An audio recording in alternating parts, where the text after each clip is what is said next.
जमात इस्लामी हिंद के vice president Salim engineer हमारे साथ बात करने के लिए मौजूद है। सलीम साहब, अभी कुछ दिन पहले यूपी के मुख्यमंत्री योगी आदित्यनाथ ने यह बयान दिया कि 500 साल पहले बाबर के एक सिपह सलाहकार ने अयोध्या में जो किया था, जो काम बांग्लादेश में हो रहा है और जो काम संभल में किया गया, इन तीनों की प्रकृति, इन तीनों का डीएनए जो है वो एक ही है। देखिए, किसी के भाषण से देश नहीं चलता है और किसी के विचारों से भी देश नहीं चलता है। देश चलेगा संविधान से। हमारे देश में एक संविधान है, इसका एक कानून है और हमारे देश में 1991 का एक कानून है जो इसलिए बनाया गया कि ऐसे तमाम दरवाजे बंद कर दिए जाएं जिसका मिसयूज करके और मिसक्रिएंट्स जो हैं समाज में नफरत फैलाने का मौका पा सकें। और उसके लिए वो कानून बनाया गया कि 1947 15 अगस्त को जिस पूजा स्थल की जो शेप और स्थिति थी उसको नहीं बदला जाएगा सिवाय बाबरी मस्जिद, जो कि कोर्ट में केस चल रहा है। तो ये इसीलिए लाया गया था कि कानून बनाने वालों को, उस वक्त की पार्लियामेंट को और जो चुने हुए प्रतिनिधियों ने वो कानून बनाया है, उन्होंने यही सोच के कि वो रास्ते सारे बंद कर दिए जाए जिससे नफरत और देश के माहौल को बिगाड़ने की कोशिश करने वालों को कोई मौका ना मिले। लेकिन अब आज जो चीजें आ रही हैं उस कानून को एक तरफ करके और सर्वे की इजाजत दी जा रही है। भाई, जब आप किसी चीज की जो पोजीशन है उसको बदल नहीं सकते हैं कानून के मुताबिक, तो सर्वे क्यों कराना चाहते हैं? तो ये बहुत खतरनाक रवैया है जो अपनाया जा रहा है। और उसकी वजह से आप देख रहे हैं, जिस वजह से वो कानून बनाया था आज देश में उसकी वजह से योगी आदित्यनाथ का हमने महाराष्ट्र में भी एक नारा बटेंगे तो कटेंगे बड़ा चला था।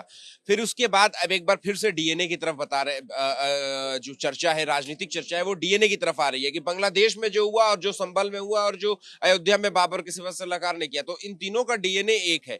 तो ये जो बात है वो डीएनए एक कही जा रही है, इसका क्या मतलब निकाल रहे हैं आप? ये नफरत की मानसिकता बोल रही है।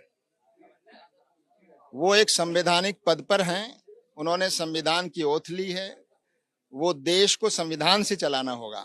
ये डीएनए और ये सब चीजें, संविधान की ओथ लिए उन्होंने। देश और राज्य जो है वो संविधान से चलेगा, कानून से चलेगा।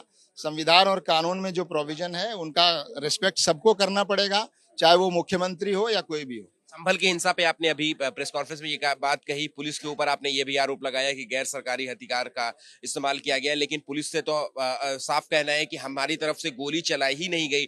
हमने सेल्फ डिफेंस में भी हमने गोली नहीं चलाई, आंसू गैस के गोले दागे, रबर बुलेट्स का इस्तेमाल किया, लेकिन गोली नहीं चलाई। तो आउटराइटली मना किया संभल पुलिस। तो ये तो जांच का विषय हुआ ना। वीडियोज आ रहे हैं, गोली चलाने के वीडियोज आ रहे हैं, लोग मरे हैं, लोगों के जिस्म से गोलियां निकली हैं, तो ये सब साबित होगा ना।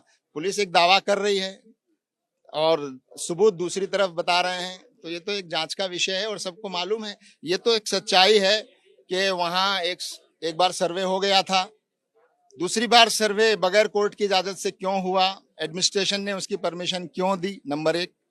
दूसरी बात यह कि सर्वे करने वाली टीम के साथ पीछे नारे लगाते हुए कौन लोग थे, क्या सर्वे ऐसे होता है कि नारे? इसका मतलब ये है कि दूसरा जो सर्वे हुआ है वो एक योजनाबद्ध तरीके से, क्योंकि पहले सर्वे में मुसलमानों ने बहुत संयम के साथ पूरा कोऑपरेट किया और पूरा माहौल ठीक रहा। शायद इसकी ओर इशारा कर रहे हैं आप। वो आप सब समझते हैं नफरत कौन फैलाता है, नफरत की राजनीति किसको सूट करती है, नफरत की राजनीति से फल कौन हासिल कर रहा है, नाम बताने की जरूरत नहीं है।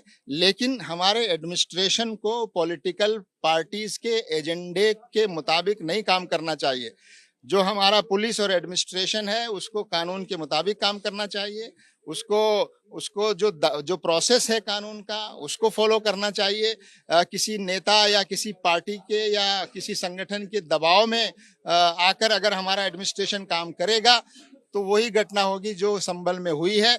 और अब हम देख रहे हैं कि इस घटना में मैं आपको बताना चाहता हूं कि ये मामला बहुत सीरियस है और पुलिस अफसरों के खिलाफ, एडमिनिस्ट्रेशन के खिलाफ अगर ईमानदारी के साथ कानूनी कार्रवाइयां होती हैं तो इनके खिलाफ बहुत सख्त कार्रवाइयां होंगी, इनकी नौकरियां जाएंगी, इनमें से कुछ लोग जेल में भी जाएंगे अगर ईमानदारी के साथ कार्रवाई होती है। एक आखिरी सवाल है मेरा कि बांग्लादेश में अल्पसंख्यकों यानी हिंदुओं के ऊपर काफी अत्याचार हो रहा है और आपकी ही वहां पर जो हम नाम है जमात इस्लामी हिंद, उस पर भी तरह तरह के आरोप लग रहे हैं, तो वहां की जो माइनॉरिटीज हैं उनके ऊपर जिस तरीके का जुल्म सितम हो रहा है उसके बारे में क्या कहना चाहेंगे? देखिए, आप खुद जो है ये स्टेटमेंट दे रहे हैं हो रहा है, ये तो दावा है कि कुछ हो रहा है। ठीक है, अगर हो तस्वीरें आई हैं, वीडियोस आए हैं। तस्वीरें आई हैं, लेकिन आप जब तक वहां जाकर, आप में से कोई जाकर वहां देखे और जाकर देखे कि क्या हो रहा है और कौन कर रहा है, नंबर एक। दूसरी बात ये, जहां भी गलत हो रहा है, अत्याचार को आप नहीं मान रहे कि वहां पर अत्याचार? मैं ये कह रहा हूँ प्रोपेगेंडा भी हो रहा है, ये मैं कहना चाहता हूँ।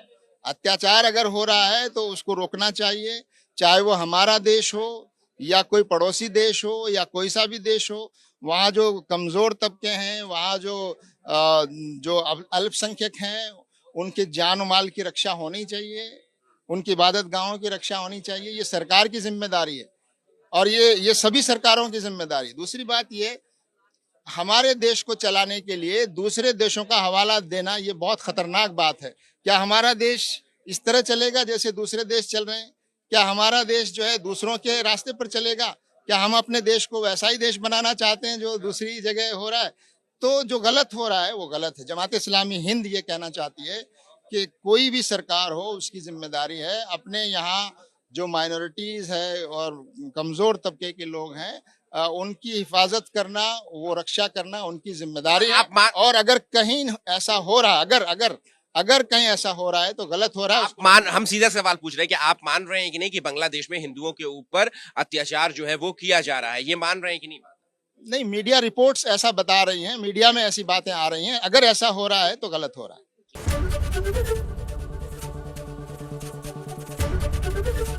एबीपी गंगा, खबर आपकी, जुबान आपकी।